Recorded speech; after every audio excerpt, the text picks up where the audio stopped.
Assalamualaikum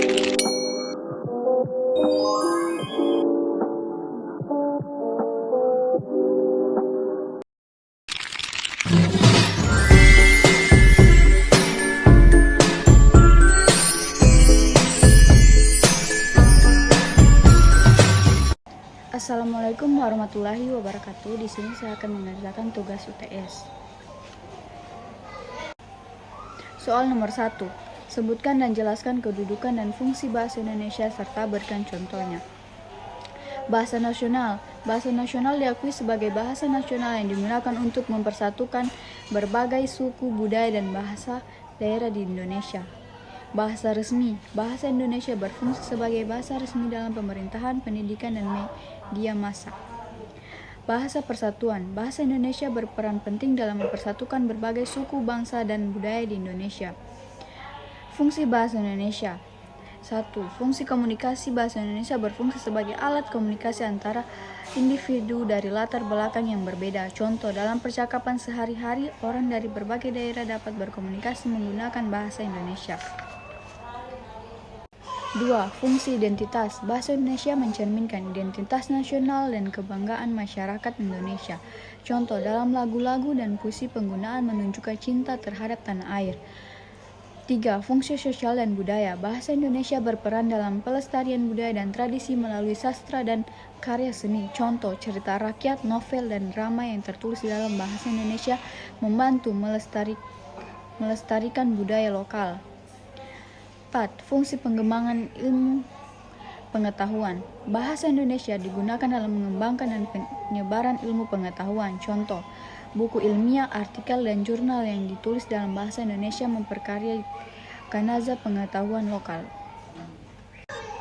Soal nomor 2. Jelaskan pengertian ragam dan bahasa Indonesia, berikan masing-masing contohnya. 1. Ragam resmi. Digunakan dalam situasi formal seperti dalam dokumen resmi, pendidikan, dan acara kenegaraan. Contoh, surat resmi, pidato, dan berita di media massa. 2. Ragam tidak resmi. Digunakan dalam situasi santai atau akrab seperti percakapan sehari-hari. Contoh, obrolan antara teman atau keluarga. 3. Ragam ilmiah.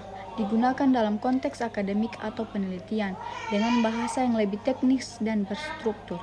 Contoh, jurnal ilmiah, skripsi, atau buku teks. 4. Ragam sastra. Digunakan dalam karya-karya sastra dengan bahasa yang kaya puisi dan kiasan. Contoh, puisi, cerpen, dan novel. 5. Ragam daerah.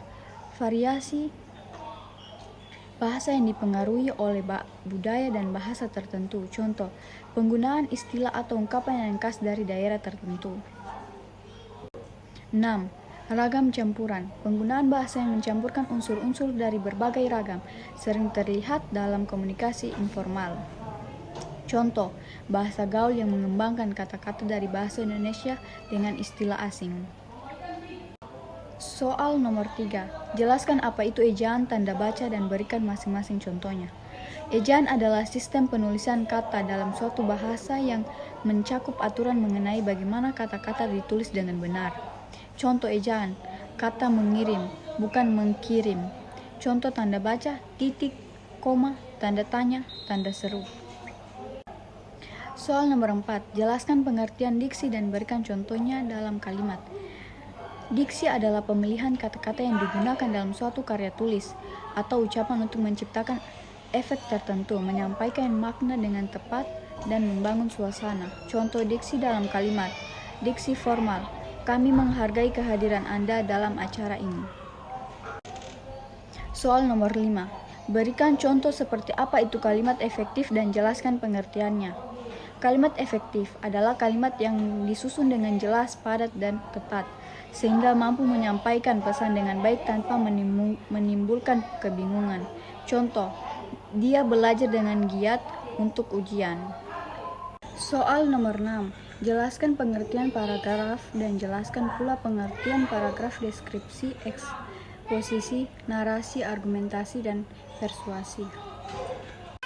Paragraf adalah kumpulan kalimat yang berkaitan dan membentuk satu kesatuan ide atau pikiran. Paragraf biasanya dimulai dengan kalimat utama yang diikuti oleh kalimat pendukung yang menjelaskan atau memperluas kalimat utama tersebut. Paragraf deskripsi. Paragraf deskripsi bertujuan untuk menggambarkan suatu objek, tempat, atau keadaan secara detail, sehingga membaca dapat membayangkan dengan jelas. Paragraf eksposisi. Paragraf eksposisi bertujuan untuk memberikan informasi atau penjelasan mengenai suatu topik secara objektif tanpa menyertakan pendapat pribadi. Paragraf narasi. Paragraf narasi menyampaikan cerita atau peristiwa secara kronologis, seringkali dengan melibatkan karakter dan alur cerita. Paragraf argumentasi. Paragraf argumentasi bertujuan untuk meyakinkan pembaca tentang suatu pendapat atau pandangan dengan menyajikan argumen yang logis dan bukti yang mendukung. Paragraf persuasi. Paragraf persuasi bertujuan untuk membujuk pembaca agar mengikuti suatu pandangan atau tindakan tertentu, seringkali dengan menggunakan bahasa yang emotif.